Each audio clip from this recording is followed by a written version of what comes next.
ನನ್ನ ಹೆಸರು ನಾಗರಾಜ ಸಂಡಗೌಡ್ರು ಅಂತಂದೇಳಿ ಹೊರಳಳ್ಳಿ ಗ್ರಾಮದ ಯುವ ವಕೀಲರು. ಇವತ್ತೇನು ಈ ಒಂದು ಕಾರ್ಯಕ್ರಮ ಹಮ್ಮಿಕೊಂಡಿದ್ರಿ ಸಾರ್ವಜನಿಕ ಅಹವಾಲು ಸ್ವೀಕರಿಸಲಿಕ್ಕೆ. ಮಾಡ್ತಕ್ಕಂಥ ಯೋಜನೆ ಬಹಳ ಉತ್ತಮವಾದದ್ದು. ಆದರೆ ನಮ್ಮ ಗ್ರಾಮ ಹೊರಳಳ್ಳಿ ಗ್ರಾಮ ಮೂಲತಃ ರೈತಾಪಿ ವರ್ಗವನ್ನು ತುಂಬಿಕೊಂಡಿದೆ. ಪ್ರತಿ ಮನೆಯಲ್ಲಿಯೂ ಸಹ 3 ರಿಂದ 4, 5 ಜಾನುವಾರುಗಳು ಕಟ್ಕೊಂಡು ಜೀವನ ಮಾಡ್ತಾ ಇದ್ದಾರೆ. ಹಾಗೇನೆ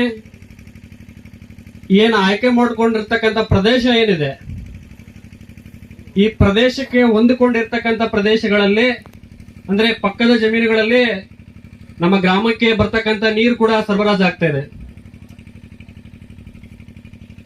ಹಾಗೇನೆ ನಮ್ಮ ಗ್ರಾಮದ ಹೆಮ್ಮೆ ನಮ್ಮ ಸರ್ಕಾರಿ ವಸತಿ ಶಿಕ್ಷಣ ಶಾಲೆ ಕಿತ್ತೂರಾಣಚನ ಶಾಲೆ ಇದೆ.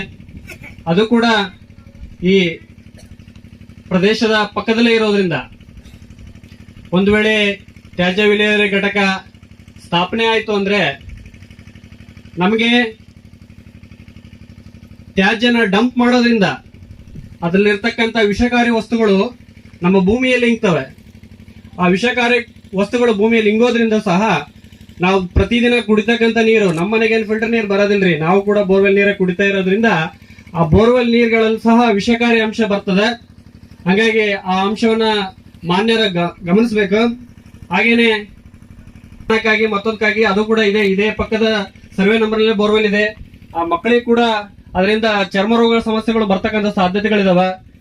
ಹಾಗಾಗಿ ಮುಂದೆ ಆ ವಸತಿ ಶಾಲೆಗೆ ಮಕ್ಕಳು ಬರೋದೇ ಇರೋ ಸಂದರ್ಭ ಬೇಡ ಅನ್ನೋದಾದ್ರೆ ಈ ಒಂದು ಕಾಮಗಾರಿಯನ್ನ ಪಕ್ಕದಲ್ಲಿ ನಮ್ಮ ಅರಣ್ಯ ಪ್ರದೇಶ ಇದೆ, ನೀವು ಯಾವುದೇ ಬೆಣಕಲ್ಲು ಅಥವಾ ಅಜ್ಜಮ್ಮನಗುಡಿ ದೇವಸ್ಥಾನ ಹೋಗ್ತಕ್ಕಂಥ ರಸ್ತೆ ಮಧ್ಯದಲ್ಲಿ ಎಲ್ಲಿ ಬೇಕಾದ್ರೂ ನೀವು ಮಾಡ್ಕೊಳ್ರಿ. ಆದ್ರೆ ಈ ಒಂದು ಊರಿಗೆ ಹತ್ರ ಇರ್ತಕ್ಕಂಥ ನಮಗೇನು ಬಹಳ ದೂರ ಇಲ್ಲ, 100 ಮೀಟರ್ ಬೈ ವಾಕ್ ಹೋದ್ರೆ ನಮ್ಮೂರು ಬರ್ತದೆ ಇಲ್ಲಿ. ಹಂಗಾಗಿ ಈ ಪ್ರದೇಶವನ್ನ ಬಿಟ್ಬಿಟ್ಟು ಬೇರೆ ಎಲ್ಲಾದ್ರೂ ಮಾಡ್ಲಿ, ಅಭಿವೃದ್ಧಿ ಕೆಲಸಗಳಿಗೆ ನಾವು ಯಾರು ಅಡ್ಡಿ ಮಾಡೋದಿಲ್ಲ. ಬಟ್ ನಮ್ಮ ಗ್ರಾಮದ ಸ್ವಚ್ಛತೆ, ಆರೋಗ್ಯ ಮತ್ತು ಪರಿಸರದ ಬಗ್ಗೆ ನಮಗೆ ಕಾಳಜಿ ಇರೋದ್ರಿಂದ ನಾವು ಇದನ್ನ ವಿರೋಧಿಸ್ತೇವೆ ಅಂತ ಹೇಳ್ತಾ ನಮ್ಮ ಗ್ರಾಮದ ಪರವಾಗಿ ನಾನು ಈ ಒಂದು ತಕರಾರು ಅರ್ಜಿಯನ್ನು ಸಲ್ಲಿಸಿದ್ದೀನಿ.